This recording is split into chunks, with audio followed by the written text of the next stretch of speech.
सदाशिवसमारम्भां शङ्कराचार्यमध्यमाम् अस्मदाचार्यपर्यन्तां वन्दे गुरुपरम्पराम्।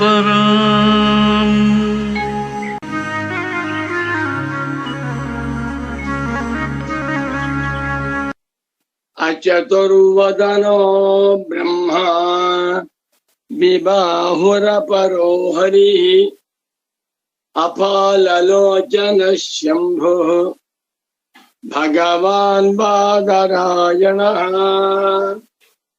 सूत्रभाष्य प्रणेतारौ वेदान्ताब्ज प्रभाकरौ वन्दे परस्परात्मानौ बादरायण शङ्करौ।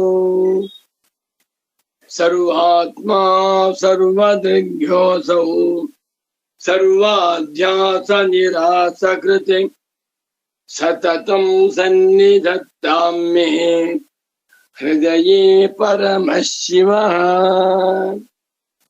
भारती करुणापात्रम् भारती पदभूषणम् भारती पदमारूढम् भारती तीर्थमाश्रये। विद्या विनय संपन्नम् वीतरागम् विवेकिनम् वन्दे वेदान्त तत्त्वज्ञम् विधुशेखर भारतीम्।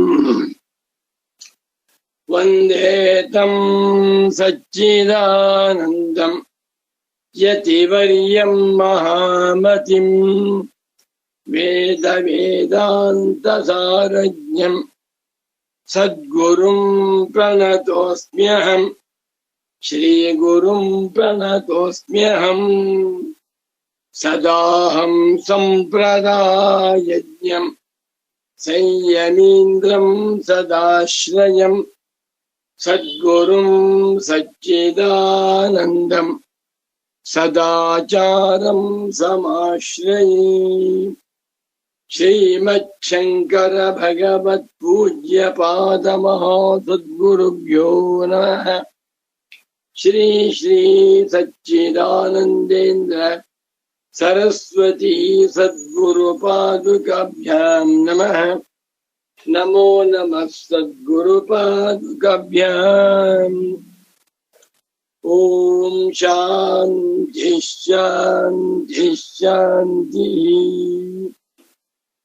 सद्गुरु भक्तರು ಅಧ್ಯಾಸ ಭಾಷ್ಯ ಅರ್ಥ ಚಿಂತಕರು ಮುಮುಕ್ಷು ಸಾಧಕರು ಶಾಂಕರ ಭಾಷ್ಯ ಪ್ರಿಯರು ವೇದಾಂತ ಚಿಂತಕರು ವೇದಾಂತಾರ್ಥ ಮನನ ನಿಧಿಧ್ಯಾಸನವನ್ನ ಮಾಡುತ್ತಿರುವಂತಹ ಆತ್ಮೀಯ ಪ್ರೇಮಾತ್ಮ ಸ್ವರೂಪಿಗಳಾದ ತಮ್ಮೆಲ್ಲರಿಗೂ ಇಂದಿನ ಸುಪ್ರಭಾತವನ್ನು ಹೇಳುತ್ತಾ, ಇಂದು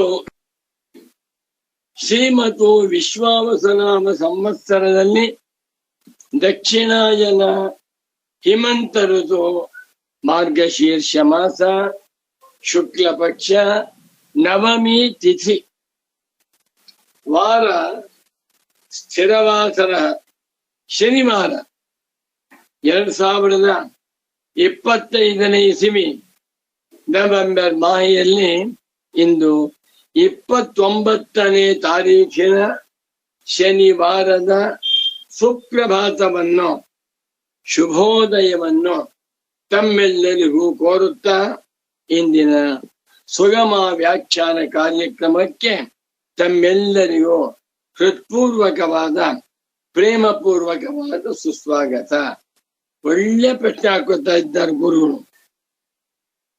ಸುಗಮ ಗ್ರಂಥದಲ್ಲಿ 150ನೇ ಪುಟ ಹೆಡ್ಡಿಂಗ್ ಕೊಟ್ಟಿದ್ದಾರೆ. ದೇಹಾತ್ಮನೋ ಸಂಬಂಧಸ್ಯ ಆಧ್ಯಾಸಿಕತ್ವೇ ಶಂಕಾ ಸಮಾಧಾನೇ ಶಂಕಾ ಚ ಸಮಾಧಾನಂಚ ಶಂಕಾ ಸಮಾಧಾನೇ.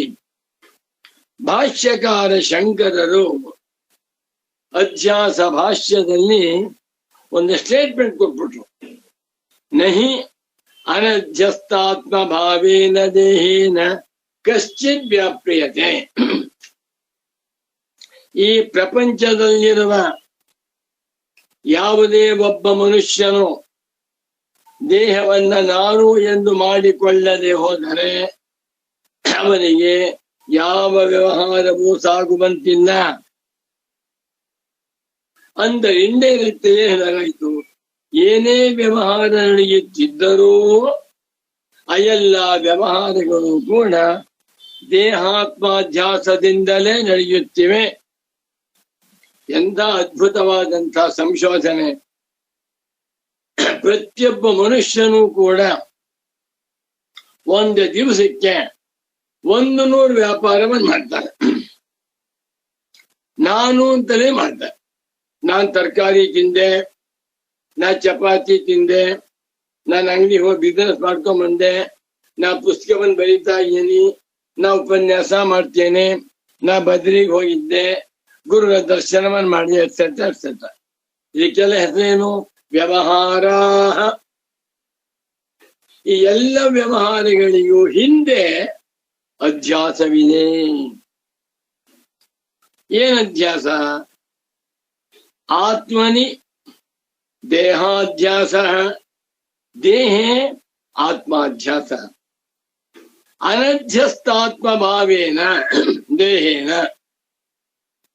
ದೇಹವನ್ನ ನಾನು ಎಂದು ಅಧ್ಯಾಸ ಮಾಡಿಕೊಳ್ಳದೆ ಹೋದರೆ ಅವನಿಗೆ ಯಾವ ವ್ಯವಹಾರವೂ ಇಲ್ಲ. ಬ್ರಹ್ಮಜ್ಞಾನಿಗಳಿಗೆ ದೇಹಾಧ್ಯಾಸವಿಲ್ಲ, ಆದ್ದರಿಂದ ಯಾವ ವ್ಯವಹಾರವೂ ಇಲ್ಲ, ಏನು ಮಾಡಲಿಲ್ಲ. ಬ್ರಹ್ಮಜ್ಞಾನಿಗಳು ಎಲ್ಲವನ್ನೂ ಮಾಡುವಂತೆ ತೋರ್ತಾರೆ, ಆದರೆ ಅವನ ದೃಷ್ಟಿಯಿಂದ ನೈವ ಕಿಂಚಿತ್ ಕರೋಮೀತಿ ಯುಕ್ತೋ ಮನ್ಯೇತ ತತ್ವವಿತಿ ಸ್ವಾರಸ್ಯ. ಪ್ರತಿಜ್ಞೆ ಮಾಡಿದ್ದೇ ಒಂದು, ಅನುಷ್ಠಾನ ಮಾಡಿದ್ದೇ ಒಂದು. ನೀ ಪ್ರತಿಜ್ಞೆ ಏನ್ ಮಾಡಿದ್ಯಲ್ಲ? ಸತ್ಯಾನೃತೆ ಮಿಥುನೀಕೃತ್ಯ ಸತ್ಯಂಚ ಅನೃತಂಚ ಸತ್ಯಾನೃತೆ. ಸತ್ಯವಾಗಿರುವ ಆತ್ಮನನ್ನು ಅನೃತವಾಗಿರುವ ಶರೀರವನ್ನು ಮಿಥುನೀಕೃತ್ಯ ಕಲಬೆರಕೆ ಮಾಡಿಕೊಂಡು ನಾನು ನನ್ನದು ಎನ್ನುವಂತ ವ್ಯವಹಾರ ಅಂದ್ರೆ ಅಲ್ಲಿ ಆತ್ಮನನ್ನ ಸತ್ಯ ಅಂತ ಕರೆದಿದ್ದೀರ. ಇಲ್ಲೇನಾಯ್ತು? ಪರಸ್ಪರಾಧ್ಯಾಸ, ಇತರೇತರಾಧ್ಯಾಸ, ಅನ್ಯೋನ್ಯಾಧ್ಯಾಸ ಅಂತ ಹೇಳಿದ್ದರಿಂದ ಹೇಗೆ ದೇಹವು ಅಧ್ಯಸ್ಥವಾದ್ದರಿಂದ ಮಿಥ್ಯಾಭೂತವೋ ಅನೃತವೋ, ಅದೇ ರೀತಿಯಲ್ಲಿ ಆತ್ಮನು ಕೂಡ ಅಧ್ಯಸ್ಥವಾದ್ದರಿಂದ ಅನೃತ ಅನ್ನುವಂತ ದ್ವಯವೇ.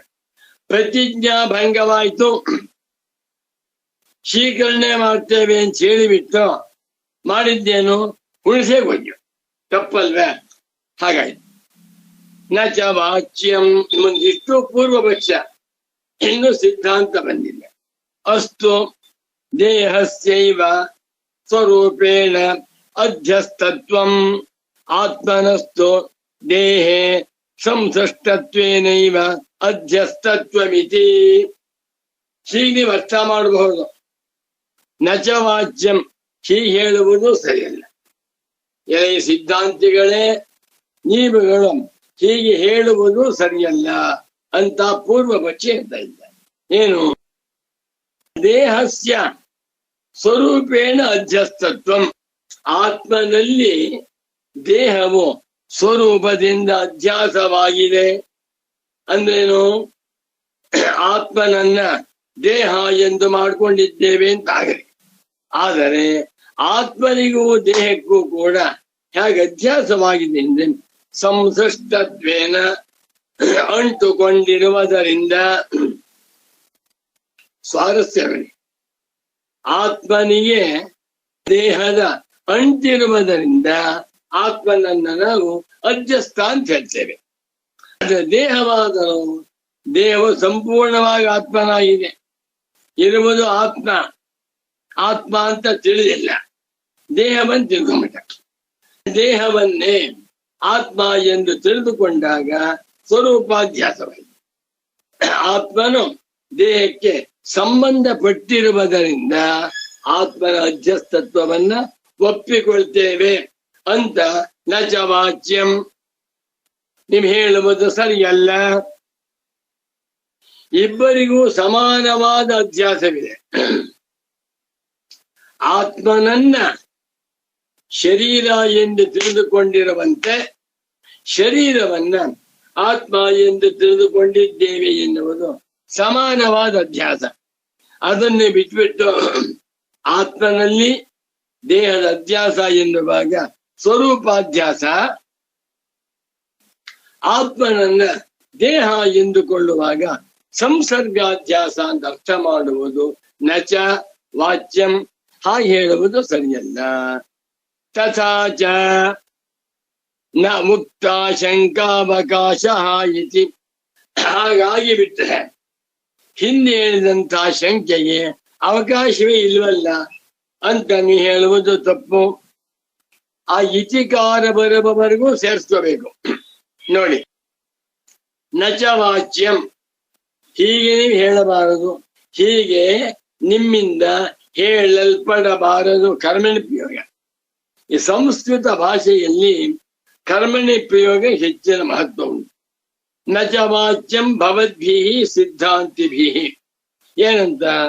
ದೇಹಸ್ಯೈವ ಸ್ವರೂಪೇಣ ಅಧ್ಯಸ್ತತ್ವಂ ಅಸ್ತು ಆತ್ಮನಸ್ತು ದೇಹೆ ಸಂಸೃಷ್ಟತ್ವೇನೈವ ಅಧ್ಯಸ್ತತ್ವಂ ತಥಾಚ ಸತಿ.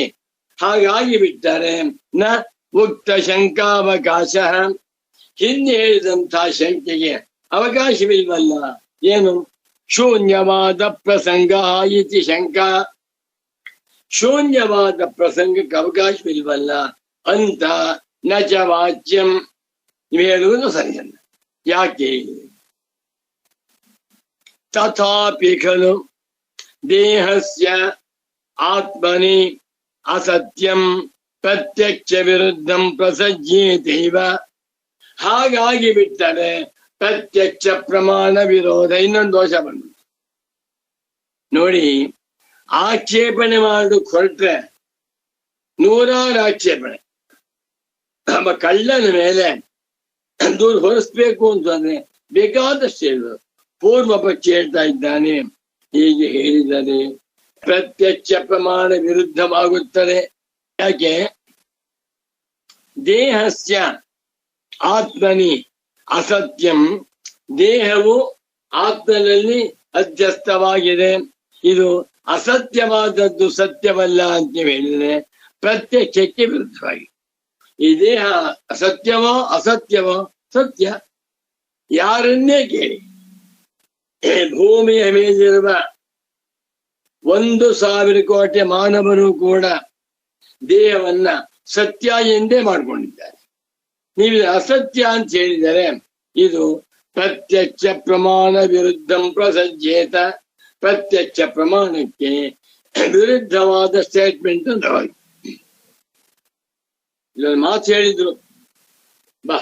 ಪರಮ ಪೂಜ್ಯ ಸ್ವಾಮಿಗಳು ಶಾಂಕರ ಸಂದೇಶಗಳನ್ನ, ಶಾಂಕರಾದ್ವೈತ ವೇದಾಂತವನ್ನ ನಾವುಗಳು ವಿಚಾರ ಮಾಡುವಾಗ, ಅರ್ಥ ಮಾಡಿಕೊಳ್ಳುವಾಗ, ವಿಮರ್ಶೆ ಮಾಡುವಾಗ ಪ್ರತ್ಯಕ್ಷ ಪ್ರಮಾಣವನ್ನ ತರಬಾರದು.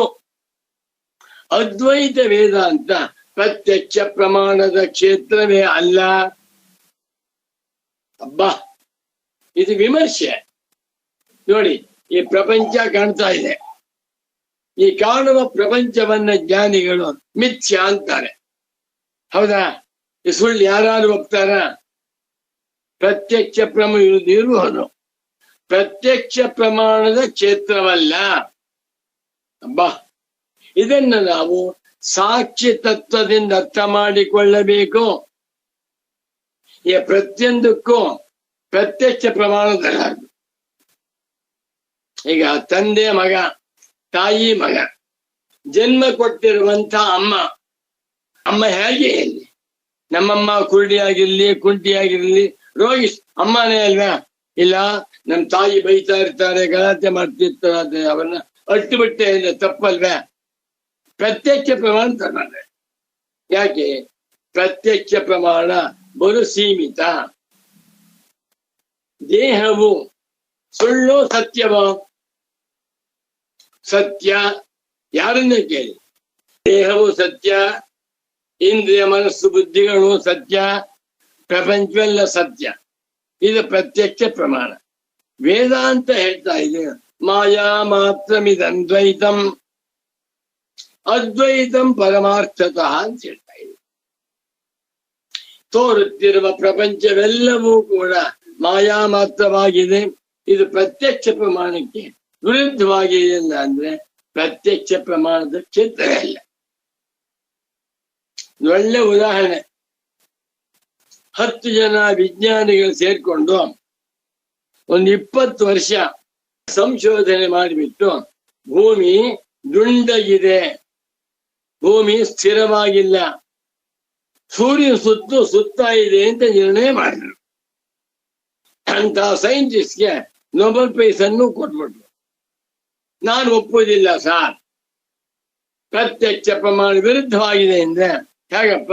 ನಮ್ಮ ಮನೆ ಕಟ್ಟಿ 20 ವರ್ಷ ಆಯ್ತು. 20 ವರ್ಷದಿಂದ ಮನೆ ಇಲ್ಲೇ ಇದೆ, ನಮ್ಮ ರಸ್ತೆ ಚಪ್ಪಟ್ಟಿ ಆಗಿದೆ, ಮನೆ ತಿರುಗ್ತಾ ಇಲ್ಲವಾದ್ರಿಂದ ಈ ನಿರ್ಣಯ ಪ್ರತ್ಯಕ್ಷ ಪ್ರಮಾಣಕ್ಕೆ ವಿರುದ್ಧವಾಗಿದೆ ಅಂದ್ರೆ ಅವನ್ ದಡ್ಡ. ಎಲ್ಲ ಕಡೆಗಳಲ್ಲಿಯೂ ಪ್ರತ್ಯಕ್ಷ ಪ್ರಮಾಣವನ್ನ ತರಬಾರದು. ಗುರುಗಳಿಗೆ ಮನೆ ಕರೆದು ಪುಣ್ಯಾತ್ಮರು ಪಾತ್ವ ಜಯಂತಿ ಮಾಡ್ತಾರೆ, ಒಳ್ಳೆ ಕೆಲಸ ಮಾಡ್ತಾರೆ. ಗುರು ಪಂಚೆ ಕೊಡ್ತಾರೆ, ದಕ್ಷಿಣೆ ಕೊಡ್ತಾರೆ, ಹಣ್ಣು ಕೊಡ್ತಾರೆ. ಇದು ಪ್ರತ್ಯಕ್ಷ ಪ್ರಮಾಣ ಕಾಣುವುದೇನು? ಅಷ್ಟು ಖರ್ಚಾಯ್ತು, ಎಲ್ಲ ಬಿಟ್ಟು 523 ರೂಪಾಯಿ ನಾಶ ಖರ್ಚಾಗೋಯ್ತು, ಕಳೆದು ಹೋಯ್ತು. ಪಂಚೆಗೊಂದು 200 ರೂಪಾಯಿ, ದಕ್ಷಿಣೆ ಹಣ್ಣು ಎಲ್ಲ ಸೇರ್ಕೊಂಡು 523 ರೂಪಾಯಿ ಖರ್ಚಾಯ್ತು ಪ್ರತ್ಯಕ್ಷ ಪ್ರಮಾಣ.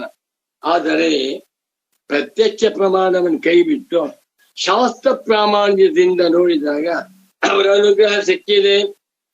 ಮಹಾತ್ಮರು ಬಂದು ಪಾದ ಊರಿದ್ದಾರಲ್ಲ, ಪವಿತ್ರವಾಯಿತು.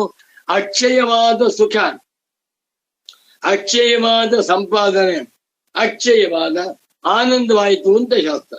ನಾನು ನಂಬುಲ್ಲ ಸರ್, ಪ್ರತ್ಯಕ್ಷ ಪ್ರಮಾಣಕ್ಕೂ ಕಾಣಿಸ್ತಾ ಇದ್ದೇನೆ ಅಂದ್ರೆ ತಪ್ಪು ಅಲ್ವೇ? ದಾನ ಮಾಡಿದಾಗ ಒಂದ್ ದೇವಸ್ಥಾನ ಕಟ್ಟಿಸ್ತಾ 50 ಲಕ್ಷ ಖರ್ಚು ಮಾಡಿ 50 ಲಕ್ಷ ಖರ್ಚಾದ್ ಕಾಣಿಸ್ತಾ ಇದೆ, ಪುಣ್ಯ ಕಾಣಿಸ್ತಾ ಇಲ್ಲ ಇಲ್ಲಿ. ಅದನ್ನು ಹೇಳ್ತಾ ಇದ್ದಾರೆ ನೀವು ಪೂರ್ವ ಪಕ್ಷ. ತಥಾಪಿ ಖಲು ದೇಹಸ್ಯ ಆತ್ಮನಿ ಅಸತ್ವಂ. ದೇಹವು ಆತ್ಮನಲ್ಲಿ ಕಲ್ಪಿತವಾಗಿದೆ, ಅಸತ್ಯವಾಗಿದೆ ಎನ್ನುವಂತ ಸ್ಟೇಟ್ಮೆಂಟು ಪ್ರತ್ಯಕ್ಷ ವಿರುದ್ಧ ಪ್ರಸಜ್ಜೇತ. ಪ್ರತ್ಯಕ್ಷ ಪ್ರಮಾಣಕ್ಕೆ ವಿರುದ್ಧವಾಗಿ ತೋರ್ತಾ ಇದೆಯಲ್ಲ. ಇದು ವೇದಾಂತ ಸಂದೇಶವೆಲ್ಲವೂ ಕೂಡ ಪ್ರತ್ಯಕ್ಷ ಪ್ರಮಾಣಕ್ಕೆ ವಿರುದ್ಧವಾಗಿದೆ. 100 ಸಂದೇಶ, 5 ಹೇಳ್ತೇನೆ ನೋಡಿ. ನೀನು ಅಸಂಸಾರಿಯಾದ ಬ್ರಹ್ಮವಾಗಿದ್ದೀಯ, ಪ್ರತ್ಯಕ್ಷ ವಿರುದ್ಧ. ನಾವೇನ್ ತಿಳ್ಕೊಂಡಿದ್ದೇವೆ? ನಾನು ಸಂಸಾರಿ, ನಾನು ಗಂಡಸು, ನಾನು ಹೆಂಗಸು, ನನ್ ಗಂಡ, ನನ್ ಮಕ್ಕಳು ಮಗಳು. ಇದು ತಪ್ಪು. ನೀನು ಕರ್ತೃಭೋಕ್ತವಾಗಿರುವ ಸಂಸಾರಿಯಾದ ಆತ್ಮನಲ್ಲ ಅಂತ ಹೇಳುತ್ತೆ, ಪ್ರತ್ಯಕ್ಷ ವಿರುದ್ಧ. ನೀನು ಸುಖ ದುಃಖ ಅತೀತನಾಗಿರುವ, ರಾಗದ್ವೇಷ ಅತೀತನಾಗಿರುವ ಪರಬ್ರಹ್ಮ ಸ್ವರೂಪವಾಗಿದೆಯಾ ಅಂತ ಹೇಳುತ್ತೆ.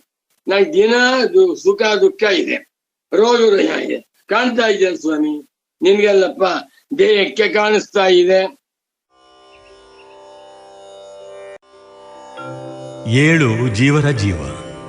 ಈ ನಮ್ಮ ಶರೀರವು 9 ಬಾಗಿಲಿನ ಕೋಟೆ, ಒಂದು ದುರ್ಗಮವಾದ ಗೋಡೆ. ನಾನು, ನನ್ನದು ಎಂಬ ಅನಾದಿಯಾದ ಅಧ್ಯಾಸ ಎಂಬ ಸಿಮೆಂಟಿನಿಂದ ಕಟ್ಟಲ್ಪಟ್ಟಿದೆ. ಇದು ಅವಿದ್ಯಾಕಲ್ಪಿತ ಎನ್ನುತ್ತಾರೆ ಭಗವತ್ಪಾದ ಶಂಕರರು. ಈ ಕಲ್ಪಿತ ಕೋಟೆಯನ್ನು ಬಾಧ ಮಾಡಿಕೊಂಡು ಎದ್ದು ಬಾ ಎಂದು ಬಾದರಾಯಣನೆಂಬ ವೇದವ್ಯಾಸರು ವೇದಾಂತ ಶಾಸ್ತ್ರಗಳ ಮೂಲಕ ಜೀವನನ್ನು ಎಬ್ಬಿಸುತ್ತಿದ್ದಾರೆ. ಭಗವತ್ಪಾದ ಶಂಕರರು ತಮ್ಮ ಬ್ರಹ್ಮಸೂತ್ರ ಭಾಷ್ಯ ಪೀಠಿಕೆಯಲ್ಲಿ ಅಹಮಿದಂ ಮಮೇದಂ ಇತಿ ನೈಸರ್ಗಿಕೋ ಅಧ್ಯಾಸಃ ಮಿಥ್ಯಾ ಪ್ರತ್ಯಯರೂಪಃ ಕರ್ತೃತ್ವ ಭೋಕ್ತೃತ್ವ ಪ್ರವರ್ತಕಃ ಸಕಲಲೋಕ ಪ್ರತ್ಯಕ್ಷಃ ಅಸ್ಯ ಅನರ್ಥಹೇತೋಃ ಪ್ರಹಾಣಾಯ ಆತ್ಮೈಕತ್ವ ವಿದ್ಯಾ ಪ್ರತಿಪತ್ತಯೇ ಸರ್ವೇ ವೇದಾಂತಾಃ ಆರಭ್ಯಂತೆ ಎಂದು ಹೇಳಿದ್ದಾರೆ. ಅಂದರೆ ನಮ್ಮಲ್ಲಿರುವ ಅಜ್ಞಾನವೆಂಬ ಕೋಟೆಯನ್ನು ಬಾಧ ಮಾಡಿ ಆತ್ಮೈಕತ್ವವನ್ನು ಪ್ರತಿಪಾದನೆ ಮಾಡುವುದೇ ವೇದಾಂತಗಳ ಅಂದರೆ ಉಪನಿಷತ್ತುಗಳ ಗುರಿ. ಅದ್ವೈತ ತತ್ವ ಅನುಭವದಲ್ಲಿ ಅರಿಯುವುದೇ ಮಾನವ ಜನ್ಮದ ಸಾರ್ಥಕತೆಯಲ್ಲವೇ? ಅದ್ವೈತ ತತ್ವ ಅಭಯ ಸ್ವರೂಪ. ಅಭಯಂ ಪ್ರತಿಷ್ಠಾಂ ವಿಂದತೆ ಎಂದಲ್ಲವೇ ಶ್ರುತಿವಾಕ್ಯ? ನಾವೆಲ್ಲರೂ ಅಜ್ಞಾನ ನಿದ್ರೆಯಿಂದ ಎದ್ದೇಳೋಣ. ಈ ಅನಾದಿಯಾದ ಅಜ್ಞಾನವನ್ನು ತತ್ತ್ವಮಸಿ ಎಂದು ವಿಚಾರ ವಿವೇಕಗಳ ಮೂಲಕ ಹೋಗಲಾಡಿಸುವವನೇ ಅವ್ಯಾಜ ಕರುಣಾಮೂರ್ತಿಯಾದ ಸದ್ಗುರು. ಸದ್ಗುರುವೇ ದೇವರ ದೇವ, ದ್ವಂದ್ವಾತೀತ, ಪರಿಪೂರ್ಣ ತತ್ವ. ಅಭೇದ ಹೇಳುವ ಸದ್ಗುರುವನ್ನು ಹೊಂದಿದವನೇ ನಿಜವಾದ ಭಾಗ್ಯಶಾಲಿ. ಆದ್ದರಿಂದ ನೀನೂ ಭಾಗ್ಯಶಾಲಿಯಾಗಲು ಎದ್ದೇಳು, ಏಳು ಜೀವರ ಜೀವ, ಏಳು.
ಜೀವರ ಜೀವ ಏಳು ದೇವರ ದೇವ ಏಳು ಲೋಕವ ಕಾವ ಸುಪ್ರಭಾವ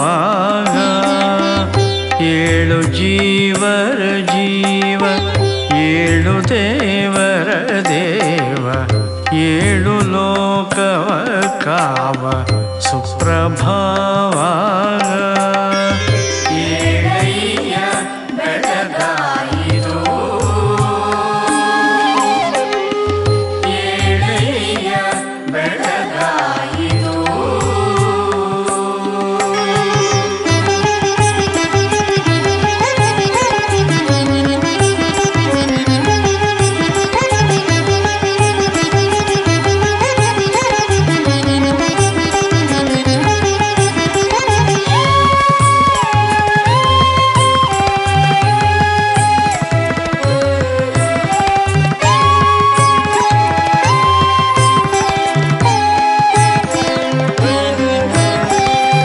ದೊರೆವೆತ್ತ ಕೋಟೆಯಂಟರ ಸುತ್ತಿನೊಂಬತ್ತು ಮೆರೆವ ಬಾಗಿಲ ದುರ್ಗವೆಂದೆನಿಸಿದ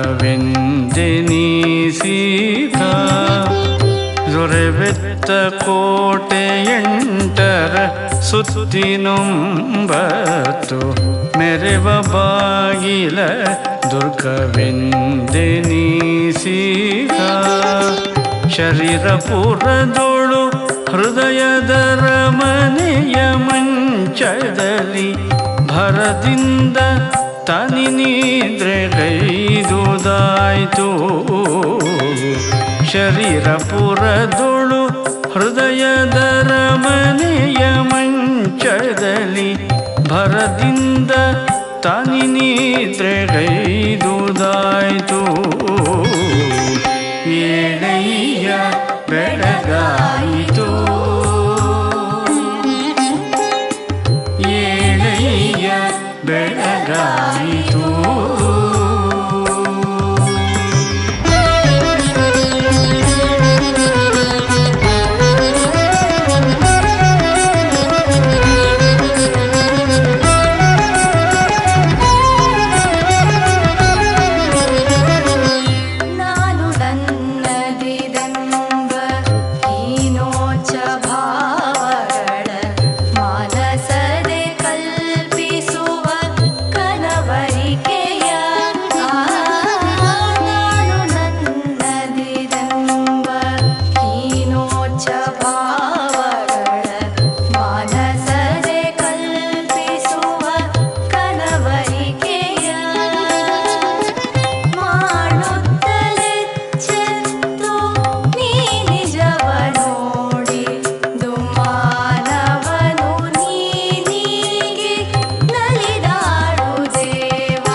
ವೇದವೆಂಬುವ ಹಕ್ಕಿ ಆದರದೊಳುಲಿಯುತ್ತಿರೆ ಬಾದರಾಯಣನೆಂಬ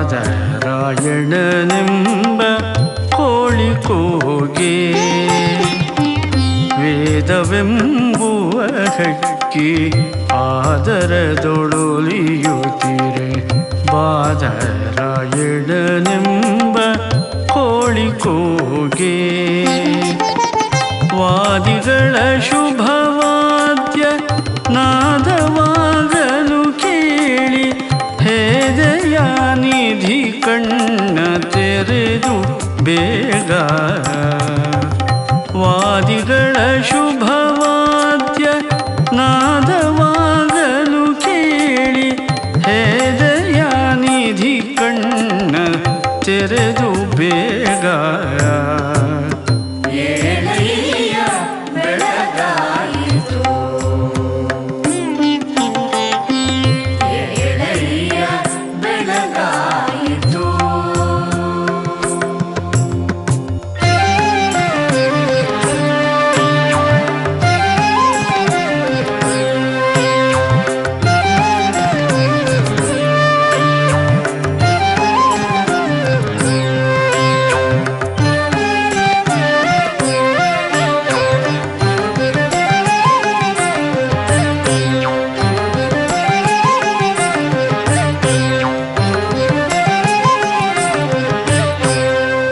ಅದು ನೀನು ಇಹೆಯೆಂಬ ಸದಯ ಸದ್ಗುರು ಕರುಣದೊದವಿನ ಋಣೋದಯವು ಪೂರ್ವದಲ್ಲಿ. ಅದು ನೀನು ಇಹೆಯೆಂಬ ಸದಯ ಸದ್ಗುರು ಕರುಣದೊದವಿನ ಋಣೋದಯವು ಪೂರ್ವದಲ್ಲಿ. ಇದಕ್ಕೂ ತೋರಿತು ತತ್ವ ಇದರರಿವಿನೆಳೆನೆ ಸರುದಿಸಿತು ನೆರೆ ನೋಡು ಶಂಕರೈಕ್ಯ. ಇದಕ್ಕೂ ತೋರಿತು ತತ್ವ ಇದರರಿವಿನೆಳೆನೆ ಸರುದಿಸಿತು ನೆರೆ ನೋಡು ಶಂಕರೈಕ್ಯ.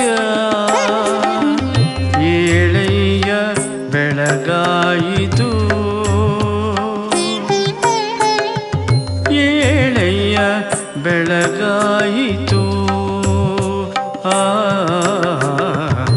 ಏಳು ಜೀವರ ಜೀವ ಏಳು ದೇವರ ದೇವ ಏಳು ಲೋಕವ ಕಾವ ಸುಪ್ರಭಾವ. ಏಳೆಯ ಬೆಳಗಾಯಿತು ಏಳೆಯ ಬೆಳಗಾಯಿತು. ಏಳೆಯ ಬೆಳಗಾಯಿತು ಏಳೆಯ ಬೆಳಗಾಯಿತು. ಏಳೆಯ ಬೆಳಗಾಯಿತು ಏಳೆಯ ಬೆಳಗಾಯಿತು ಏಳೆಯ ಬೆಳಗಾಯಿತು.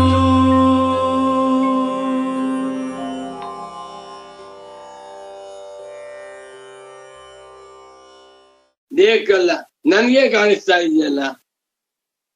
ಯೋಚನೆ ಮಾಡ್ತಾ ಹೋದ್ರೆ ಶಾಂಕರಾದ್ವೈತ ದರ್ಶನೋಪದೇಶವೆಲ್ಲವೂ ಕೂಡ ಪ್ರತ್ಯಕ್ಷ ಪ್ರಮಾಣ ವಿರುದ್ಧವಾಗಿದೆ. ಹೌದಾ? ಒಂದು ಅರಮನೆ ನೋಡಿರು, ಈ ಅರಮನೆ ಎನ್ನುವಂತಹದ್ದಿಲ್ವೇ ಇಲ್ಲ. ಅವನು 10 ಕೋಟಿ ರೂಪಾಯಿ ಖರ್ಚು ಮಾಡಿ ಕಟ್ಟಿದ್ದಾನೆ, ಅರಮನೆ ಇಲ್ಲ, ರೂಮ್ಸು ಇಲ್ಲ, ಅಡ್ಗೆ ಮನೆ ಅಂತಿಲ್ಲ, ದೇವ್ರ ಮನೆ ಇಲ್ಲ ಅಂದ್ಬಿಟ್ರೆ ಸ್ವಾಮಿ ಕಾಣಿಸ್ತಾ ಇದೆ. ಇದೆಲ್ಲ ಸಿಮೆಂಟು ಕಬ್ಬಿಣ ಮರಳು ಅಂತಂದ್ರೆ ಸ್ವಾಮಿ 10 ಕೋಟಿ ರೂಪಾಯಿ ಖರ್ಚು ಮಾಡಿದ್ರೆ ಮನೆ ಇಲ್ವೇ ಇಲ್ಲ, ಪಂಚೆ ಅಂತ ಇಲ್ವೇ ಇಲ್ಲ, ಇರುವುದೆಲ್ಲ ನೋಡು. ಹೌದಾ? ತುಂಬಾ ಸೂಕ್ಷ್ಮ ಕಾರ್ಯಕಾರಣ ಅನನ್ಯತ್ವ ನ್ಯಾಯದಿಂದ ಈ ಪ್ರಪಂಚವೆಲ್ಲವೂ ಪರಬ್ರಹ್ಮವೇ ತಿಳ್ಕೋಬೇಕು. ಆತ್ಮನಶ್ಚ ಸಂಸೃಷ್ಟತ್ವೇನೈವ ಅಧ್ಯಸ್ತತ್ವೇ ಆತ್ಮನಿಗೂ ದೇಹಕ್ಕೂ ಸ್ವರೂಪಾಧ್ಯಾಸವಾಗಿಲ್ಲ, ಸಂಸರ್ಗಾಧ್ಯಾಸ ಅಂತ ಆಗಿಬಿಟ್ರೆ ಅಹಂ ಮನುಷ್ಯ ಇತಿ ತಾದಾತ್ಮ ಪ್ರತೀತಿ ನ ಸ್ಯಾತ್. ಅವಾಗ ಯಾವನೊಬ್ಬನಿಗೂ ಕೂಡ ನಾನು ಮನುಷ್ಯ, ನಾನು ಹುಡುಗ, ನಾನು ಮುದುಕ, ನಾನು ಗೃಹಸ್ಥ, ನಾನು ತಾಯಿ, ನಾನು ತಂಗಿ, ನಾನು ಅಕ್ಕ ಮುಂತಾಗಿರುವ ತಾದಾತ್ಮ ಪ್ರತೀತಿಯು ತೋರಬಾರದಾಗಿತ್ತು. ಯಾವಾಗ ಸಂಸರ್ಗದಿಂದ ಅಧ್ಯಾಸವಾಗಿದೆ ಅಂತ ಆಗಿಬಿಟ್ಟಿದ್ದೀವಿ. ಈ ಪ್ರಪಂಚದಲ್ಲಿರುವ ಪ್ರತಿಯೊಬ್ಬ ಮನುಷ್ಯನು ನಾನು ಮನುಷ್ಯ ಅಂತ ತಿಳ್ಕೊಳ್ಳಿ. ನನಗೆ 23 ವರ್ಷ ವಯಸ್ಸಿವಾಗ, ನಮ್ಮ ತಂದೆಗೆ 64 ವರ್ಷ, ನಮ್ಮ ಅಜ್ಜನಿಗೆ 93 ವರ್ಷ, ನಮ್ಮ 4 ಜನ ಮಕ್ಕಳು ಹೇಳ್ತಾರೆ. ವೇದಾಂತ ಹೇಳ್ತಾ ಇದೆ ಇದೆಲ್ಲವೂ ಸುಳ್ಳು. ಪೂರ್ವ ಪಕ್ಷ ಹೇಳ್ತಾ ಇದ್ದಾನೆ, ನೀವು ಹೇಳುವಂತೆ ಸಂಸರ್ಗದಿಂದ ಮಾತ್ರವೇ ಆತ್ಮನಿಗೂ ದೇಹಕ್ಕೂ ಅಧ್ಯಾಸವಾಗಿದೆ ಅಂತ ಆಗಿಬಿಟ್ರೆ ನಾನು ಮನುಷ್ಯ ಎಂದು ತಾದಾತ್ಮ್ಯ ಪ್ರತೀತಿ, ದೇಹವೇ ನಾನು, ನಾನೇ ದೇಹ ಎನ್ನುವ ತಾದಾತ್ಮ್ಯ ಅಧ್ಯಾಸವಾಗಿ ತೋರುತ್ತಿರುವುದು ನ ಸ್ಯಾತ್, ತೋರಬಾರದಾಗಿತ್ತು. ಎಲ್ಲಿ ಹೋಗಿ, ಜರ್ಮನಿಗೆ ಹೋಗಿ, ಜಪಾನ್ ಹೋಗಿ, ಅಮೆರಿಕಕ್ಕೆ ಹೋಗಿ, ರಷ್ಯಾ ಎಲ್ಲಿ ಹೋದ್ರು ಕೂಡ ಅಲ್ಲಿ ಜನಗಳು ಕೂಡ ನಾನು ಮನುಷ್ಯ ಅಂತ ಹೇಳ್ತಾರೆ. ಅಬ್ಬಾ ಹೌದಾ, ನನಗೆ 28 ವರ್ಷ 40 ವರ್ಷ ಅಂತ ಹೇಳ್ತಾರೆ. ಎಲ್ಲರೂ ಹೇಳ್ತಾ ಇದ್ದಾರಲ್ಲ. ಹೌದು, ಆದ್ದರಿಂದಲೇ ನಾವು ಹೇಳ್ತಾ ಇದ್ದೇವೆ ಎಲ್ಲರಿಗೂ ಅಧ್ಯಾಸ ಉಂಟು. ಏನ್ ಸ್ವಾಮಿ ಇದು? ಈ ಪ್ರಪಂಚದ ಮಹಾ ಮೇಧಾವಿಗಳಿದ್ದಾರೆ, ಇರಬಹುದು, ಅವರಿಗೂ ಅಧ್ಯಾಸ ಉಂಟು. ಎಲ್ಲಿ ಯಾರಿಗೆ ನಾನು ಮನುಷ್ಯ, ನಾನು ಗಂಡಸು, ನಾನು ಹುಡುಗ, ನಾನು ಹೆಂಗಸು ಅನ್ನುವಂತ ಅರಿವು ಉಂಟು, ಅದೆಲ್ಲವೂ ಅಧ್ಯಾಸದ ವ್ಯಾಪ್ತಿಯಲ್ಲೇ ಬರುತ್ತದೆ. ಇದನ್ನ ಕಂಡೇ ಭಗವತ್ಪಾದ ಶಂಕರಾಚಾರ್ಯರವರು ಅಹಮಿದಂ ಮಮೇದಮಿತಿ ನೈಸರ್ಗಿಕೋಯಂ ಲೋಕ ವ್ಯವಹಾರ ಅಂದ್ಬಿಟ್ಟು ಕರ್ತೃತ್ವ ಭೋಕ್ತೃತ್ವ ಪ್ರವರ್ತಕ ಸಕಲ ಲೋಕ ಪ್ರತ್ಯಕ್ಷ ಅಂದ್ಬಿಟ್ಟು. ಇದು ಬಹಳ ಸುಂದರವಾದ ಸ್ಟೇಟ್ಮೆಂಟ್. ಇದನ್ನ ಪರಮ ಪೂಜ್ಯ ಸದ್ಗುರು ಪುಂಗವರಾದ ಸ್ವಾಮೀಜಿಯವರು ಎಷ್ಟು ಸುಂದರವಾಗಿ ವಿಷದವಾಗಿ ತಿಳಿಸ್ತಾ ಇದ್ದಾರೆ ನೋಡಿ. ಅಹಂ ಮನುಷ್ಯ, ನಾನು ಮನುಷ್ಯ ಎಂದು ತಾದಾತ್ಮ್ಯ ಪ್ರತೀತಿ, ಶರೀರದಲ್ಲಿ ತಾದಾತ್ಮ್ಯ, ಆತ್ಮನಲ್ಲಿ ತಾದಾತ್ಮ್ಯ, ಶರೀರವನ್ನೇ ನಾನು ಎಂದು ಮಾಡಿಕೊಂಡು ಜನಗಳು ವ್ಯವಹಾರ ಮಾಡುತ್ತಿರುವಂತಹದ್ದು ನಸ್ಯ, ಆಗಬಾರದಾಗಿತ್ತಲ್ಲ. ಆದ್ದರಿಂದ ದೃಷ್ಟ ವಿರೋಧ, ದೃಷ್ಟ ಲೋಕದಲ್ಲಿ ಕಂಡಿರುವುದಕ್ಕೆ ನೀವು ಹೇಳುವಂತಹ ವಿಚಾರ ವಿರುದ್ಧವಾಗಿದೆ. ಎಲ್ಲವೂ ವಿರುದ್ಧವೇ ನೋಡಿ. ಪ್ರತ್ಯಕ್ಷ ಪ್ರಮಾಣಗಳಿಂದ ಕಾಣುತ್ತಿರುವುದೇ ಸತ್ಯ ಎಂದಾಗಿ ಬಿಟ್ಟಿದ್ದಿದ್ರೆ ಶಾಸ್ತ್ರ ಯಾಗಬೇಕಾಗಿತ್ತು. ಈ ವೈದ್ಯರಿದ್ದಾರೆ, ಮಹಾ ಬುದ್ಧಿವಂತರು, ಪ್ರತ್ಯಕ್ಷ ಪ್ರಮಾಣಕ್ಕೆ ರೋಗ ಕಾಣ್ತಾ ಇದೆ ಅಂತ ಆಗಿಬಿಟ್ಟಿದ್ದಿದ್ರೆ ಯಾಕೆ ಸ್ಕ್ಯಾನ್ ಮಾಡಿಸ್ಬೇಕಾಗಿತ್ತು?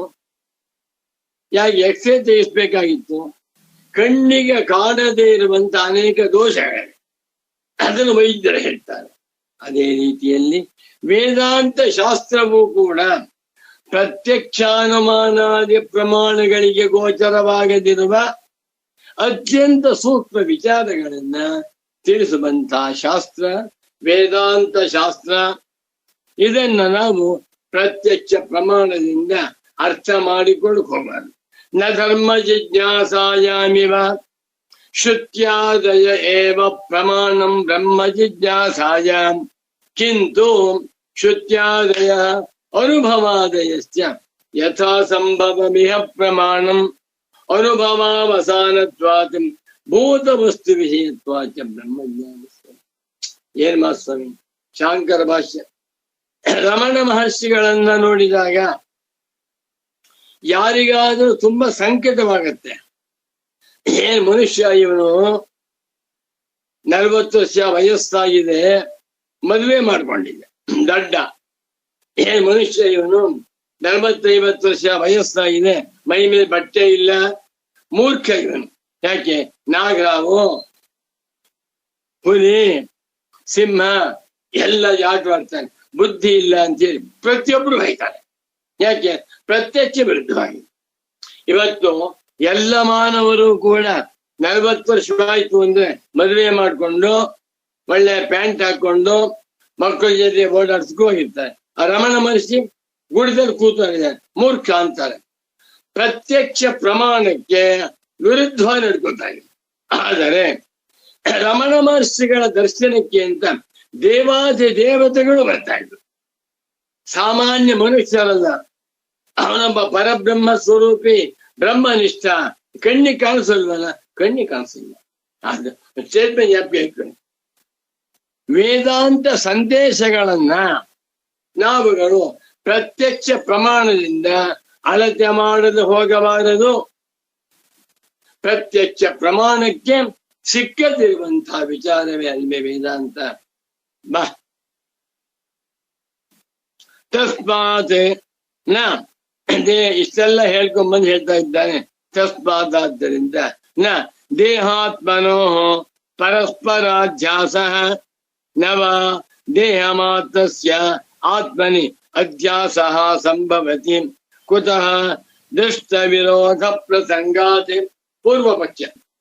ಆದ್ದರಿಂದ ದೇಹಾತ್ಮರುಗಳಿಗೆ ದೇಹದಲ್ಲಿ ಆತ್ಮನ ಅಧ್ಯಾಸ, ಆತ್ಮನಲ್ಲಿ ದೇಹದ ಅಧ್ಯಾಸ ಅಂತ ಹೇಳಿ ಇಬ್ಬರಿಗೂ ಕೂಡ ಪರಸ್ಪರಾಧ್ಯಾಸವಾಗಿದೆ ಎನ್ನುವುದು ಸರಿಯಲ್ಲ. ಮತ್ತು ದೇಹ ಮಾತ್ರಸ್ಯ ಆತ್ಮನ್ಯಧ್ಯಾಸ, ಆತ್ಮನಲ್ಲಿ ದೇಹವನ್ನ ಅಧ್ಯಾಸ ಮಾಡ್ಕೊಂಡಿದ್ದೇವೆ ಅಂತ ಹೇಳಬಾರದು. ಒಂದೇ ಹೇಳಿ ದೇಹವನ್ನ ಆತ್ಮ ಅಂತ ಮಾಡ್ಕೊಂಡಿದ್ದಾರೆ, ಪರವಾಗಿಲ್ಲ. ಆತ್ಮನನ್ನ ದೇಹ ಅಂತ ಮಾಡ್ಕೊಂಡಿದ್ದಾರೆ ಅಂತ ಹೇಳುವುದು ಸರಿಯಲ್ಲ. ಪರಸ್ಪರಾಧ್ಯಾಸವೂ ಸರಿಯಲ್ಲ. ದೇಹವನ್ನ ಆತ್ಮ ಎಂದು ಮಾಡ್ಕೊಂಡಿದ್ದಾರೆ ಅನ್ನುವುದು ಕೂಡ ನಚ ಸರಿಯಲ್ಲ. ಯಾಕೆ? ದೃಷ್ಟ ವಿರೋಧ ಪ್ರಸಂಗಾತ್ ಪ್ರತ್ಯಕ್ಷ ಪ್ರಮಾಣಾನುಭವಿ ವಿರೋಧಾತ್. ಪ್ರತ್ಯಕ್ಷ ಪ್ರಮಾಣದ ಅನುಭವಕ್ಕೆ ವಿರುದ್ಧವಾಗಿದೆ. ಏನ್ ಹೇಳ್ಬೇಕು? ಈ ಪ್ರತ್ಯಕ್ಷ ಪ್ರಮಾಣ ಮೋಸ, ಕಣ್ಣಿಗೆ ಕಾಣುವುದೆಲ್ಲ ಮೋಸ. ಪೂಜ್ಯ ಸದ್ಗುರುಗಳು ಇದು ಪಾಠ ಮಾಡುವಾಗ ಒಂದು ಮಾತು ಜ್ಞಾಪಕ ಬಂದ್ಬಿಟ್ಟೆ. ಏನು?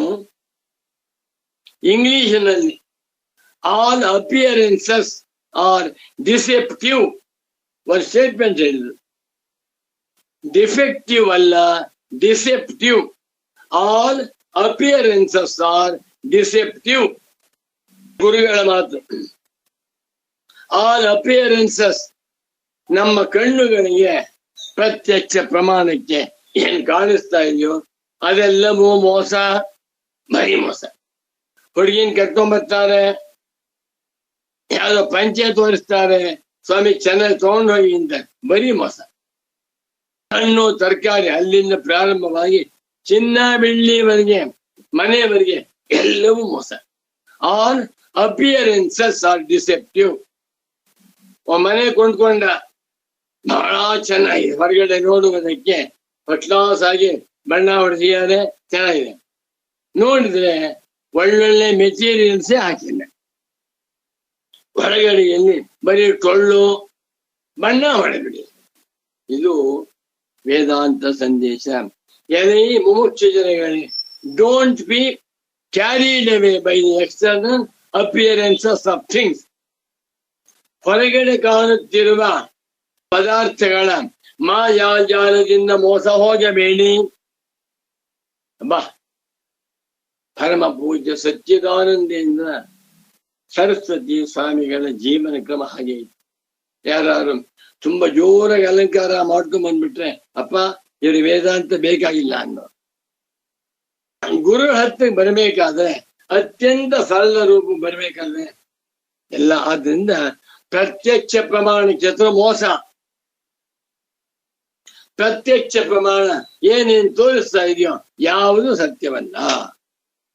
ಅದ್ರ ಪೂರ್ವ ಪಕ್ಷಿ ಹೇಳ್ತಾ ಇದ್ದಾನೆ, ದೃಷ್ಟ ವಿರೋಧ ಪ್ರಸಂಗಾತಿ, ದೃಷ್ಟ ಲೋಕದಲ್ಲಿ ಕಂಡಿರುವಂತ ಅನುಭವಕ್ಕೆ ವಿರೋಧ ಉಂಟಾಗುವುದರಿಂದ ಪರಸ್ಪರ ಅಧ್ಯಾಸವನ್ನ ನಾವು ಒಪ್ಪಿಕೊಳ್ಳಲು ಸಾಧ್ಯವಿಲ್ಲ. ಪೂರ್ವ ಪಕ್ಷ. ತದತ್ರ ಸತಿ, ಆದ್ದರಿಂದ ಅತ್ರ ಇಲ್ಲಿ ವಾಸ್ತವಿಕ ಏವ ಕಶ್ಚಿತ್ ಸಂಬಂಧ ಕಲ್ಪಯಿತವ್ಯ. ವಾಸ್ತವಿಕ ಸಂಬಂಧ, ದೇಹದಲ್ಲಿ ಆತ್ಮನನ್ನ ಅಧ್ಯಾಸ ಮಾಡಿಕೊಂಡಿದ್ದಾನೆ ಎನ್ನುವಾಗ ನಿಜವಾದ ಅಧ್ಯಾಸವನ್ನೇ ಒಪ್ಪಿಕೊಳ್ಳಬೇಕು. ನಿಮ್ಮ ಪ್ರಕಾರ ಇಲ್ಲಿ ಸಂಸೃಷ್ಟಾಧ್ಯಾಸ ಎನ್ನುವುದು ತಪ್ಪು. ಇಲ್ಲಿ ವಾಸ್ತವಿಕ ಏವ, ಅಧ್ಯಾಸವಾಗಿದೆಯಲ್ಲ, ಅಧ್ಯಾಸವಲ್ಲ, ಇದು ಸತ್ಯ. ಅಧ್ಯಾಸ ಅಂತ ನೀವು ನಾಮಕರಣ ಮಾಡ್ತಾ ಇದ್ದೀಯ. ಅಜ್ಞಾನಿಗಳು ಶರೀರವನ್ನ ನಾನು ಎಂದು ತಪ್ಪಾಗಿ ತಿಳ್ಕೊಂಡಿದ್ದಾರೆ. ತಪ್ಪಾಗಲ್ಲ, ಸರಿಯಾಗಿಯೇ ತಿಳ್ಕೊಂಡಿದ್ದಾರೆ. ವಾಸ್ತವಿಕ ಏವ ಸಂಬಂಧ ಭಾಷ ನತು ಆಧ್ಯಾಸಿಕ ಸಂಬಂಧ. ದೇಹಕ್ಕೂ ಆತ್ಮನಿಗೂ, ಆತ್ಮನಿಗೂ ದೇಹಕ್ಕೂ ಏನು ಸಂಬಂಧವಾಗಿದೆಯೋ ಇದು ಎಲ್ಲರೂ ಒಪ್ಪಣೆ. ಭೂಮಿಯ ಮೇಲಿರುವ 1,000 ಕೋಟಿ ಮಾನವನು ಕೂಡ ನಾನು ಮನುಷ್ಯ, ನನ್ ಹುಷಾರಿಲ್ಲ, ನಾನು ಆರೋಗ್ಯವಾಗಿದ್ದೇನೆ, ನಾನು ಗೃಹಸ್ಥ ಅಂತ ತಿಳ್ಕೊಳ್ಳಿ. ಎಲ್ಲರೂ ತಿಳ್ಕೊಂಡಿರ್ಬೇಕಾದ್ರೆ ಇದು ಅಧ್ಯಾಸ ಅಂತೀರ? No. That which is universal cannot be called adhyasta. ಯಾವುದು ಸಾರ್ವತ್ರಿಕವಾಗಿ ಎಲ್ಲರಿಗೂ ತೋರ್ತಾ ಇದೆಯೋ ಅದನ್ನ ಅಧ್ಯಾಸ ಅಂತ ಕರೆಯುವುದೇ ವಾಸ್ತವಿಕ. ಈಗ ಪ್ರತಿಯೊಬ್ಬರು ಕೂಡ ಸಿನಿಮಾಕ್ಕೆ ಹೋಗಿ ನೋಡ್ಕೊಂಡ್ಬರ್ತಾರೆ. ಆನೆಯನ್ನು ಯಾರೋ ಕೊಂದು ಹಾಕ್ತಾ ಇದ್ದಾನೆ, ನಮ್ಮ ಮಹಾರಾಣಿಯನ್ನ ಯಾರೋ ತೊಂದರೆ ಮಾಡಿ ಎಲ್ಲ ನೋಡಿದ್ರು. ಅದನ್ನ ನಾಟಕವಾಗಿ ಸಿನಿಮಾ ಆಗಿರ್ಬೋದು, ಎಲ್ಲರ ಕಣ್ಣಿಗೆ ಕಾಣಿಸ್ತಾ ಇರೋದ್ರಿಂದ ಅದು ಸತ್ಯ. ಯಾರು ಒಪ್ತಾರ?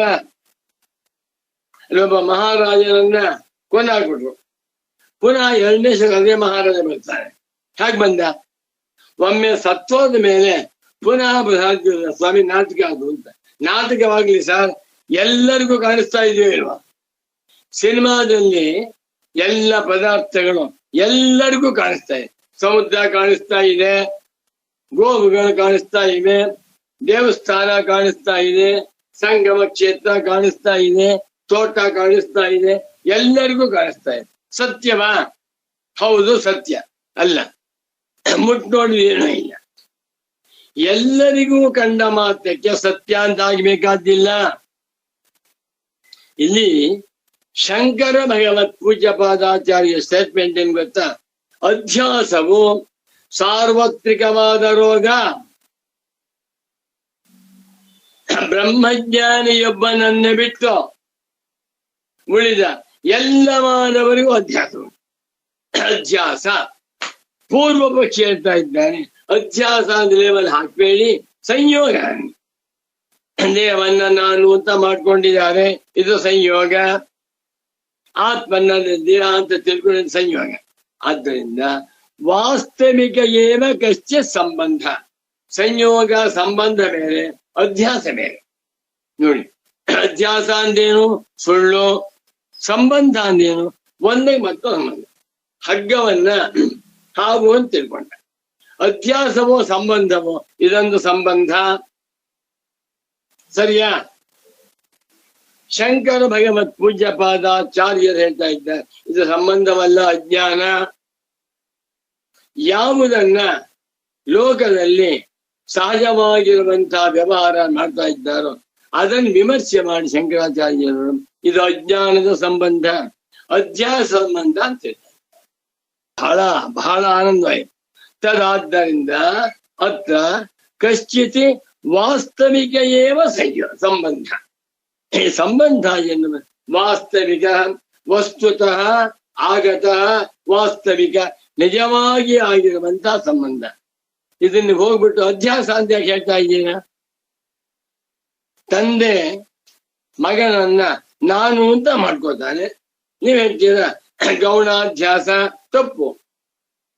ಗೌಣ ಸಂಬಂಧ ಅಂತ ಹೇಳಿ ಪಂಚೆಯನ್ನ ನಾನು ಅಂತ ಮಾಡ್ಕೋತಾನೆ. ನೀವು ಅಧ್ಯಾಸ ಅಂತ ಯಾಕೆ ಹೇಳ್ತೀರ? ಸಂಬಂಧ. ಸಂಬಂಧ ಬೇರೆ, ಅಧ್ಯಾಸ ಬೇರೆ. ಸಂಬಂಧ ಎರಡೂ ಸತ್ಯ, ಏನೋ ತಿಳ್ಕೊತಾ ಇದೆ. ಅಧ್ಯಾಸ ಅಂದ್ರೆ ಅಧ್ಯಸ್ಥವಾದದ್ದು ಸುಳ್ಳು, ಭ್ರಾಂತಿ ಉಂಟಾಗ್ತಾ ಇದ್ದೀನಿ. ಈ ಪ್ರಪಂಚದಲ್ಲಿರುವ ಸಕಲ ಮಾನವರು ಕೂಡ ಅಧ್ಯಾಸಕ್ಕೆ ಒಳಗಾಗಿದ್ದಾರೆ. ಸರ್ವಲೋಕ ಪ್ರತ್ಯಕ್ಷ ಯಾರು ಹೋಗಿ ಯಾಕೆ ವಿಚಾರ ಮಾಡದಿರುವುದರಿಂದ. ಅಧ್ಯಾಸ ಭಾಷ್ಯ ಗಂಭೀರವಾದ ಭಾಷ್ಯ, ಅದನ್ನು ಪ್ರವೇಶ ಮಾಡಬೇಕು, ಬಹಳ ಕಷ್ಟ.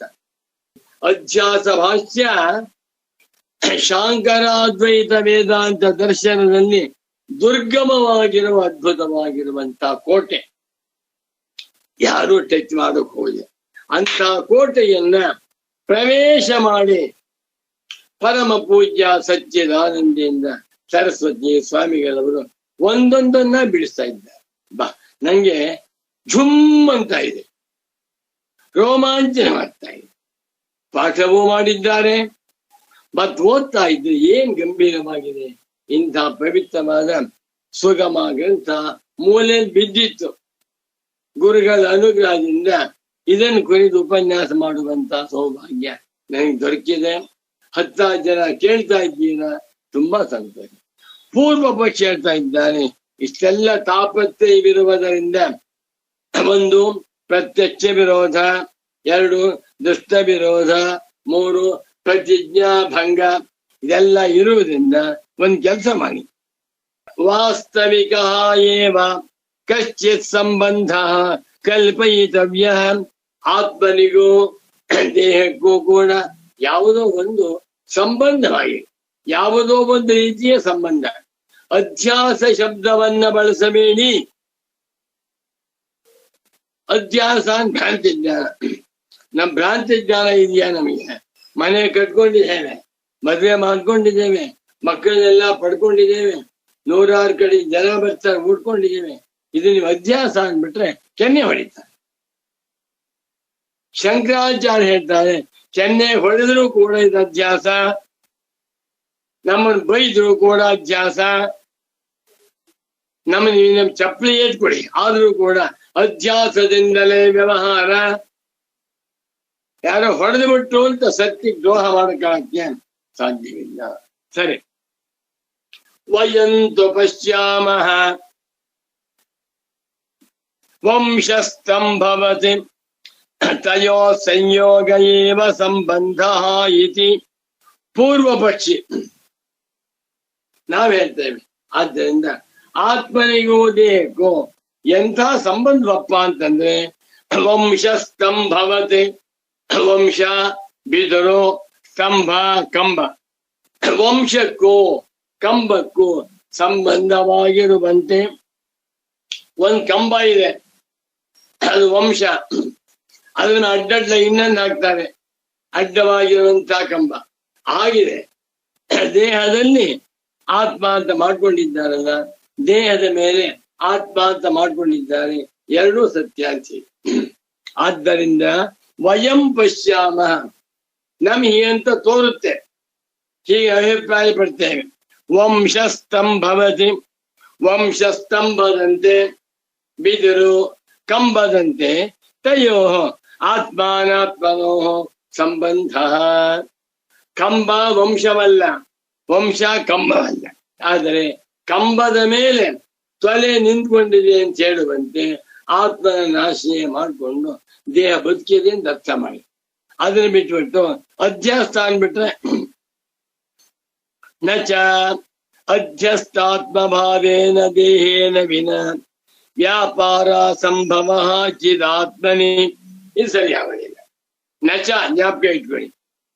ಅಧ್ಯಸ್ಥಾತ್ಮಭಾವೇನ ದೇಹೇನ ವಿನ, ದೇಹವನ್ನ ನಾನು ಎಂದು ತಪ್ಪಾಗಿ ತಿಳಿದುಕೊಳ್ಳದೆ ಹೋದರೆ ಅಂತ ಶರೀರದಿಂದ ವ್ಯಾಪಾರವು ಸಂಭವಿಸುವುದಿಲ್ಲ.